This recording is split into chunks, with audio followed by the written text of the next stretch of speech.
How to make sushi at home. Making sushi at home can be a fun and rewarding experience.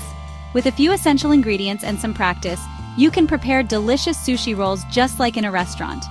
Follow this step-by-step guide to create your own homemade sushi. Ingredients: 2 cups sushi rice, 2½ cups water, ½ cup rice vinegar, 2 tablespoons sugar, 1 teaspoon salt, nori, seaweed sheets, fresh fish like salmon or tuna, or cooked seafood vegetables such as cucumber, avocado, and carrot, soy sauce, wasabi, pickled ginger, a bamboo sushi mat, and a sharp knife.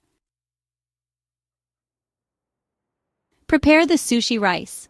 Rinse the sushi rice under cold water until the water runs clear. Combine the rice and water in a rice cooker and cook according to the manufacturer's instructions.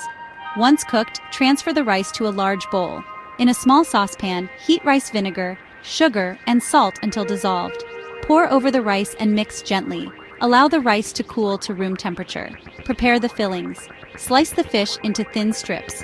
Cut the vegetables into long, thin strips. Arrange all ingredients in an accessible workspace. Assemble the sushi roll.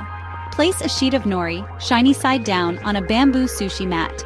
Wet your fingers with water to prevent the rice from sticking. Spread a thin layer of sushi rice evenly over the nori, leaving about an inch uncovered at the top. Arrange fish and vegetables in a line about 1 inch from the bottom of the nori.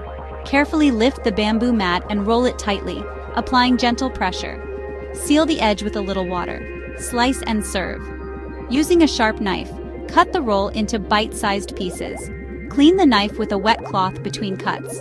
Arrange the sushi on a plate and serve with soy sauce, wasabi, and pickled ginger. Making sushi at home is an enjoyable way to explore Japanese cuisine and customize your favorite flavors. With practice, you can experiment with different ingredients and techniques to perfect your sushi making skills. Enjoy your homemade sushi.